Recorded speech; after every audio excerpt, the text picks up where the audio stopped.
ತಕ್ಷಣ ಎಲ್ಲರಿಗೂ ಬರೋದು ಪ್ರೀತಿ ಒಂದು ಸಂಕೇತ ತರ ತೋರಿಸುತ್ತೆ. ಸೊ ಇದು ಯಾವ ತರ ನೀವು ಬೇಸಿಸ್ ಮೇಲೆ ಇದು ಮಾಡಿ? ಅದು ಸಿನಿಮಾ ನೋಡಿದ್ರೆ ಗೊತ್ತಾಗುತ್ತೆ. ಕೆಲವರು ಅನ್ಕೋತಾರೆ ಕಾದಲ್ಲ ಅಂದ್ರೆ ಇದು ತಮಿಳು ವರ್ಡ್ ಹಾಕಿಟ್ಟಿದ್ದಾರೆ, ಕೆಲವರು ಅದನ್ನ ಕೇಳ್ತಾರೆ, ತುಂಬಾ ಜನ ಕೇಳ್ತಾರೆ. ಬಟ್ ಅಪ್ಪಟ ಕನ್ನಡ ವರ್ಡ್ ಕಾದಲ್ಲ ಅನ್ನೋದು.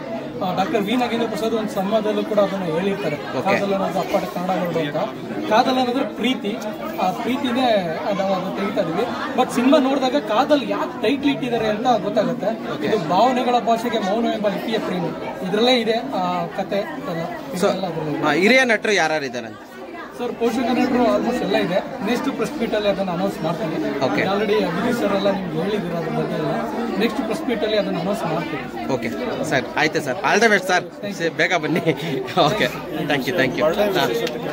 ಈ ಪರ್ಸೆಂಟ್ ಇದು ಶೂಟ್ ಆಗಿದೆ ಅಂತ, ಪ್ರೀ ಪ್ರೊಡಕ್ಷನ್ಸ್ ಎಲ್ಲ ಆಗಿದೆ. Okay, shooting next okay sir. ಇದು ಕಾದಲ್ ಅಂತ ಅಂದಿದ್ದು. ತುಂಬ ಧನ್ಯವಾದ ಎಲ್ಲರಿಗೂ. ನಮ್ಮ ಸೋಷಿಯಲ್ ಮೀಡಿಯಾ ಸ್ನೇಹಿತರು ಎಲ್ಲರೂ ಬಂದಿದ್ದಾರೆ. ಈ ಸಂಬಂಧದಲ್ಲಿ ತುಂಬ ಖುಷಿ ಆಗ್ತೈತೆ. ತುಂಬ ಧನ್ಯವಾದ. ಓಕೆ ಅಣ್ಣ, ಟೈಟಲ್ ನೋಡಿದ ತಕ್ಷಣ ಲವ್ ಸ್ಟೋರಿ ಆ ಥರದ ಸಬ್ಜೆಕ್ಟ್ ಇಟ್ಕೊಂಡೇ ಮಾಡ್ತಾ ಇದ್ದಾರೆ. ಹೌದು, ನಮ್ಮ ವಿಜಯಪ್ರಿಯವರು ಕಾದಲ್ ಲವ್ ಸ್ಟೋರಿ ಫುಲ್ಲು ಒಂದು 3 ವರ್ಷದಿಂದ ಇರಬೇಕು ಅನ್ಸುತ್ತಲ್ಲ. 3 ವರ್ಷದಿಂದ ಫುಲ್ ಪ್ರಾಕ್ಟೀಸ್ ಮಾಡಿ ಎಲ್ಲ ಬರೆದು ಕಥೆಗಳ ಹಾಡುಗಳನ್ನು ತುಂಬ ಚೆನ್ನಾಗಿ ಬಂದಿದೆ. ತುಂಬ ಖುಷಿಯಾಗಿದೆ. ಇನ್ನೊಂದು 6 ಮಂತ್ಸ್ 7 ಮಂತ್ಸ್ ಒಳಗೆ ರಿಲೀಸ್ ಹೌದು, ಅದೆಲ್ಲ ನಮ್ಮ ವಿಜಯಪ್ರಿಯವ್ರಿಗೆ ಸೇರಬೇಕು. ನಮ್ಗೆ ಏನೂ ಗೊತ್ತಿರಲಿಲ್ಲ, ಎಲ್ಲ ಅವರೇ ಪ್ಲ್ಯಾನ್ ಮಾಡಿ ಎಲ್ಲ ಅವರೇ ಮಾಡಿದ್ದು. ನಾವು ಇನ್ನು ಶೂಟ್ ಆದಮೇಲೆ ಬಿಡೋಣ ಅಂದ್ಕೊಂಡಿಲ್ಲ ಸರ್.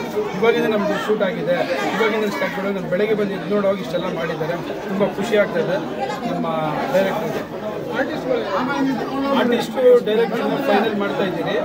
ಇನ್ನೊಂದು ನೆಕ್ಸ್ಟ್ ಫಸ್ಟ್ ವೀಕಲ್ಲೆಲ್ಲ ಫೈನಲ್ ಮಾಡಿ ಕ್ಲಿಯರ್ ಮಾಡ್ತೀವಿ. ನಾವು ಆರ್ಟಿಸ್ಟು ಹೀರೋದೆಲ್ಲ ನೆಕ್ಸ್ಟ್ ಫಸ್ಟ್ ಮೀಟ್ ಮಾಡಿ ಅದನ್ನ ಅನೌನ್ಸ್ಮೆಂಟ್ ಮಾಡ್ತೀವಿ. ಸಾಂಗ್ಸ್ ಎಲ್ಲ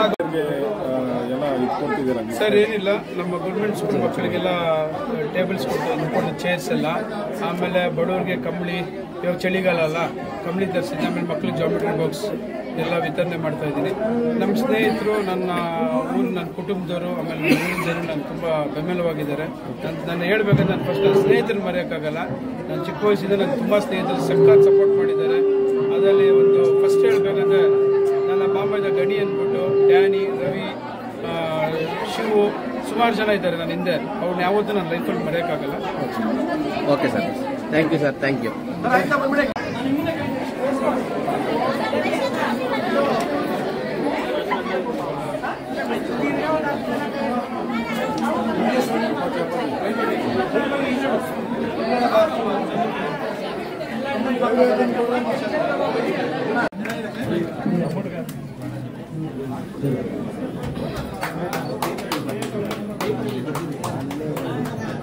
ಇವರು ಪೋಷಕ ಕಲಾವಿದರ ಸಂಘದ ಹಿರಿಯ ಒಬ್ಬ ಸದಸ್ಯೆ. ಈ ಯಾರು ಬಂದ್ರೆ ಅವನ್ನೆಲ್ಲ ಅವರೇ ಕರ್ಕೊಂಡ್ ಬಂದ್ರು. ಪಾಪ ನಾನು ಕರ್ಕೊಂಡ್ ಬರ್ತೀನಿ ನಾನು ಅಂತ ಹೇಳಿ ಮಾಡಿದ್ದಾರೆ. ಇದು ದೊಡ್ಡ ಗುಣ. ಅದು ಜೋರು ಚಪ್ಪಾಳೆ ಬರಲಿ ಅವರು.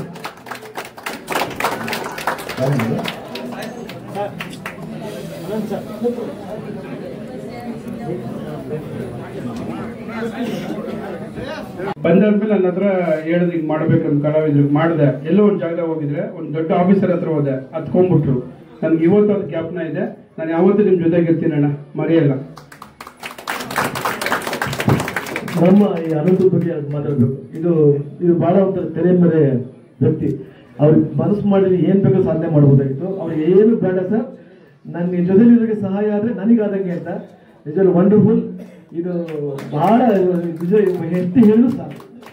ನನಗೂ ಕೂಡ ಒಂದು ಸಮಯದಲ್ಲಿ ಸಹಾಯ ಮಾಡಿದ್ದಾರೆ.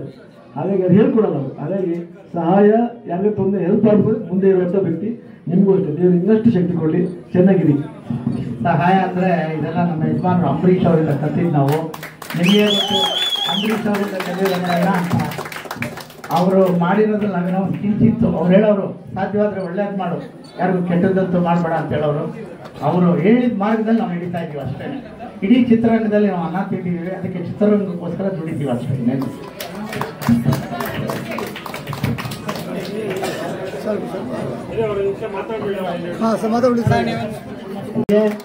ಭಗವಂತ ಅವರಿಗೆ ಆಯುರಾರೋಗ್ಯ ಐಶ್ವರ್ಯ ಕಾಪಾಡಲಿ.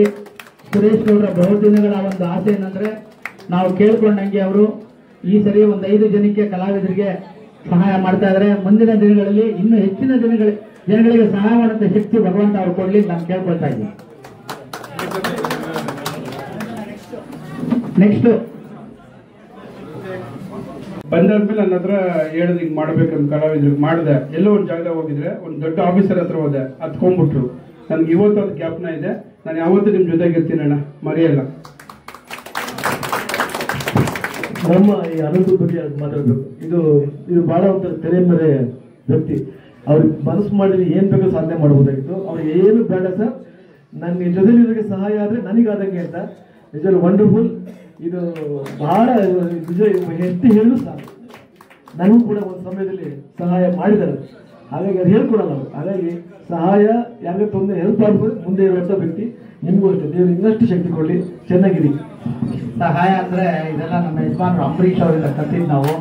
ನಿಮಗೆ ಗೊತ್ತು, ಅಂಬರೀಷ್ ಅವರಿಂದ ಕಲಿಯೋದನ್ನೆಲ್ಲ ಅಂತ ಅವರು ಮಾಡಿರೋದ್ರಲ್ಲಿ ನಾವೇನೋ ಕಿಂಚಿತ್ತು. ಅವ್ರು ಹೇಳೋರು ಸಾಧ್ಯವಾದ್ರೆ ಒಳ್ಳೇದು ಮಾಡು, ಯಾರಿಗೂ ಕೆಟ್ಟದಂತೂ ಮಾಡಬೇಡ ಅಂತ ಹೇಳೋರು.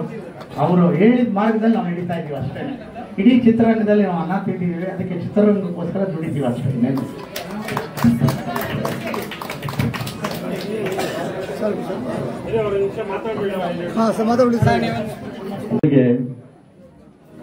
ಆಶೀರ್ವಾದಗಳು. 100 ವರ್ಷ ಚೆನ್ನಾಗಿರಿ, ಆನಂದವಾಗಿರಿ, ನಗ್ನಗ್ತಾ ಇರಿ, ಎಲ್ಲರೂ ನಗಿಸ್ತಾ ಇರಿ.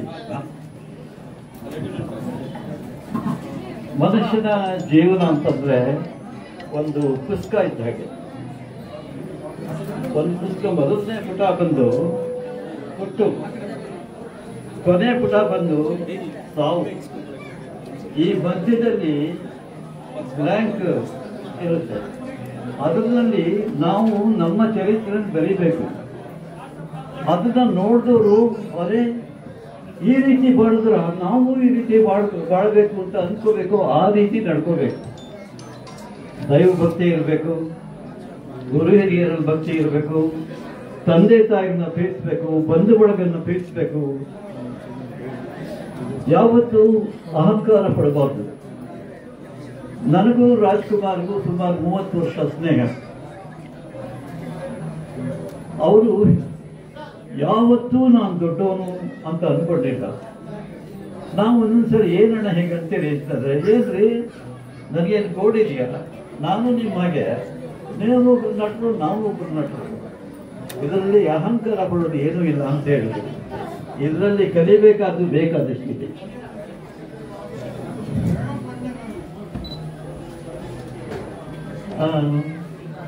ನಮ್ಮ ಉದಯ್ ಕುಮಾರ್ ಅಂತ ಹೇಳ್ತಾ ಇದ್ರು. ಅವರು ಒಂದು ಮಾತು ಹೇಳೋರು. ನನ್ನ ಸಹೋದರ ಸುರೇಶ್ ಗೌಡ್ರವರ ಜನ್ಮದಿನ. ನಂದು ಸುರೇಶ್ ಗೌಡ್ರವ್ರದ್ದು ಸುಮಾರು 2-3 ವರ್ಷದ ಸ್ನೇಹ. ಇವಾಗ ನೆನ್ನೆ ಒಂದು 3-4 ದಿನದಿಂದ ಫೋನ್ ಮಾಡಿ, ಅಣ್ಣ ನಂದು ಜನವರಿ 22ಕ್ಕೆ ನನ್ನ ಹುಡ್ದಪ್ಪ, ನಾನು ತಮ್ಮನ್ನ ಆಶಿಸ್ತಾ ಇದ್ದೀನಿ ಬರಲಿಕ್ಕೆ ಅಂತ. ಸೊ ಅವರು ರಾಜಕೀಯದ ಒಂದು ದಾರಿ ಹಿಡಿದಿದ್ದಾರೆ. ಸೊ ನಾನು ಹೇಳಿದೆ, ಖಂಡಿತವಾಗ್ಲೂ ನಿಮಗೆ ಇದರಿಂದ ಈ ಜನ್ಮದಿನದ ಒಂದು ದಿನದಿಂದನೇ ಶುರುವಾಗ್ಲಪ್ಪ, ಒಳ್ಳೆ ದಿನ, ಡೆಫಿನೆಟ್ ಆಗಿ ನಾನು ಬರ್ತೀನಿ ಅಂತ ಹೇಳಿದೆ. ಅವಾಗ ನಮ್ಮ ಸಾಹೇಬ್ರ ಹತ್ರ ನಾನು ಮಾತಾಡ್ತಿದ್ದೆ, ಜಿನೇಂದ್ರ ಕಣಗವಿ ಸಾಹೇಬರು. ನಾನು ಅವರು ಒಟ್ಟಿಗೆ ಪೊಲೀಸ್ ಇಲಾಖೆಯಲ್ಲಿ ಇದ್ವಿ. ನಾನು ಕೇಂದ್ರೀಯ ಗುಪ್ತದಳದಲ್ಲಿದ್ದೆ, ಅವರು ಅವಾಗ ಸ್ಟೇಟ್ CID ಇದ್ರು. ಅಲ್ಲಿಂದ ನಮ್ಮ ಒಂದು ಸ್ನೇಹ ಇತ್ತು. ನಾನು ಸಾಹೇಬ್ರಿಗೆ ಹೇಳಿದೆ, ಸರ್ ಈ ಥರ ಸಹೋದರ ಕರೀತಾ ಇದ್ದಾರೆ, ಬರಬೇಕಾಗುತ್ತೆ. ಇಲ್ಲಪ್ಪ, ನಾಳೆ ನನಗೆ ಮೀಟಿಂಗ್, ಅವತ್ತು ದಿವಸ ಮೀಟಿಂಗ್ ಫಿಕ್ಸ್ ಆಗಿದೆ ಅಂದ್ರೆ, ಇಲ್ಲ ನೀವು ಬರಲೇಬೇಕು, ಅವ್ರು ನಿಮ್ಮ ಬಗ್ಗೆ ಎಲ್ಲ ಮಾತಾಡಿದ್ದೀನಿ ತುಂಬ. ಸೊ ಹಾಗಾಗಿ ಒಪ್ಕೊಂಡ್ರು. ಇವತ್ತು ಸರ್ ನಾನು ತುಂಬ ಧನ್ಯವಾದಗಳು ತಾವು ಬಂದಿರೋದಕ್ಕೆ. ನನ್ನ ಸಹೋದರನ ಮುಖದಲ್ಲಿ ತುಂಬ ಖುಷಿ ಆಯಿತು ಸಾಹೇಬರು ನೋಡಿ ಬಂದಿದ್ದಾರೆ ಅಂತ. ಆಮೇಲೆ ಇವತ್ತೊಂದು ದಿನದಲ್ಲಿ ಇನ್ನೊಂದು ಹೇಳಬೇಕು ಅಂದ್ರೆ, ನಾಳೆ 24ನೇ ತಾರೀಕು ವಿಜಯವಾಡಲ್ಲಿ ನಮ್ಮ ಸುರೇಶ್ ಬ್ರದರ್ ಇನ್ನ ಒಂದು ಒಳ್ಳೆ ಪದವಿಗೆ ಹೋಗ್ತಾ ಇದ್ದಾರೆ. ಅದನ್ನ ಇಲ್ಲೇ ಅನೌನ್ಸ್ ಮಾಡ್ಬಿಡ್ತೀನಿ. India southern Africa development council south zone chairman ಆಗ್ತಾ ಇದ್ದಾರೆ. ಇದು ವಿದೇಶ ಸಚಿವಾಲಯದಲ್ಲಿ ಕುರಿತಿರುವಂತಹ ಇದು. ಆಮೇಲೆ 2027 ಕ್ರಿಕೆಟ್ ವರ್ಲ್ಡ್ ಕಪ್ ಅಲ್ಲಿ ತುಂಬಾ ಒಂದು ದೊಡ್ಡ ಒಂದು role he might be playing. ಯಾಕಂದ್ರೆ Namibia, Zimbabwe, South Africa is the next avenue for the 2027 cricket world cup. So ಅದರಲ್ಲಿ ಭಾಗಿದಾರಿ ಆಗ್ತಾ ಇದ್ದಾರೆ. ಮುಂದಿನ ದಿನಗಳಲ್ಲಿ ನೀವು ನೋಡ್ತಾ ಇರ್ಬೋದು. 24ಕ್ಕೆ ವಿಜಯವಾಡಲ್ಲಿ ಇರೋದು. ಸೊ ಅವರ ಎಷ್ಟು ಜನ ಸಹೋದರಿದ್ದಾರೋ, ವೆಲ್ ವಿಶರ್ಸ್ ಇದ್ದಾರೋ, ನೀವೆಲ್ಲ ಬನ್ನಿ. ಗ್ರೆನಡಾ ದೇಶದ ರಾಯಭಾರಿಗಳು ಅಲ್ಲಿಗೆ ಬರ್ತಾ ಇದ್ದಾರೆ. ಆಮೇಲೆ ಸಿಯೆರಾ ಲಿಯೋನೆ ರಾಯಭಾರಿಗಳು ಬರ್ತಾ ಇದ್ದಾರೆ. ಬಹಳ ಸಮಾರಂಭದಲ್ಲಿ ಭಾಗಿಯಾಗಿ ವೇದಿಕೆ ಮೇಲೆ ಆಸೀನರಾಗಿರುವಂಥ ಎಲ್ಲ ಗಣ್ಯರೇ ಹಾಗೂ ನಮ್ಮ ಸುರೇಶ್ ಅವರ ಎಲ್ಲ ಅಭಿಮಾನಿ ಬಳಗವೇ, ಈ ಒಂದು ಜನ್ಮದಿನೋತ್ಸವ ಕಾರ್ಯಕ್ರಮಕ್ಕೆ ನನ್ನನ್ನು ಅತಿಥಿಯಾಗಿ ಕರೆದಾಗ ನಾನು ಯಾವ ರೀತಿ ಅಂತ ಕೇಳಿದ್ರೆ ಸರ್ ಬಂದು ನೋಡಿ ಗೊತ್ತಾಗ್ತದೆ, ಸ್ವಲ್ಪ ಡಿಫ್ರೆಂಟ್ ಆಗಿದೆ. ಸಾಮಾನ್ಯವಾಗಿ ಈ ಲೀಡರ್ಗಳವರ ಬರ್ತಡೇ ಅದರ ಒಂದು ಧೂಮ್ಧಾಮ್ ರೀತಿ ಬೇರೆ ಬೇರೆ ಆಗಿರುತ್ತದೆ. ಆದರೆ ಇಲ್ಲಿ ಬಹಳ ಒಂದು ಹೃದಯ ಸ್ಪರ್ಶಿಯಾಗಿ ಕಂಡುಬರೋದಂದರೆ ಅವರ ಒಂದು ದೈವಾಭಿಮಾನ, ಪೂಜೆ ಎಲ್ಲ ಮಾಡಿಕೊಂಡು ಆಮೇಲೆ ಇಲ್ಲಿ ಒಂದು ಸಾಮಾಜಿಕ ಕಾರ್ಯಕ್ರಮದ ಭಾಗವಾಗಿ ನಮ್ಮ ಒಂದು ಜನ್ಮದಿನ ಆಚರಣೆ ಮಾಡ್ತಾ ಇರೋದು. ಯಾಕೆಂದರೆ ನಾವು ವೈಯಕ್ತಿಕವಾಗಿ ನಾವೇನು ಸಾಧಿಸ್ತೇವೆ, ಏನು ಗಳಿಸ್ತೇವೆ ಅನ್ನೋದ್ರ ಜೊತೆಗೆ ಸಮಾಜಕ್ಕೆ ನಾವು ಏನನ್ನ ಕೊಡ್ತೇವೆ, ಸಮಾಜಕ್ಕೆ ಯಾವ ರೀತಿ ಸೇವೆ ಮಾಡಲಿಕ್ಕೆ ಸಾಧ್ಯ ಆಗ್ತದೆ. ಯಾಕಂದರೆ ಎಲ್ರಿಗೂ ಸೇವೆ ಮಾಡಲಿಕ್ಕೆ ಸಾಧ್ಯ ಆಗೋದಿಲ್ಲ. ಅದು ಅಧಿಕಾರ ದೃಷ್ಟಿಯಿಂದ ಆಗ್ಬೋದು, ಹಣಕಾಸಿನ ದೃಷ್ಟಿಯಿಂದ ಆಗ್ಬೋದು, ಅಥವಾ ಸವಲತ್ತಿನ ದೃಷ್ಟಿಯಿಂದ ಆಗ್ಬೋದು. ಈ ಮನುಷ್ಯನಿಗೆ ಅಂಥವು ಬಂದಾಗ ನನ್ನ ಜೊತೆಗೆ ಇರುವಂಥವರು ಕೂಡ ಅದೇ ರೀತಿಯ ಸುಧಾರಿತವಾದ ಉತ್ತಮವಾದ ಜೀವನ ಮಟ್ಟವನ್ನು ಹೊಂದಬೇಕು ಅನ್ನುವಂಥ ಅಪೇಕ್ಷೆ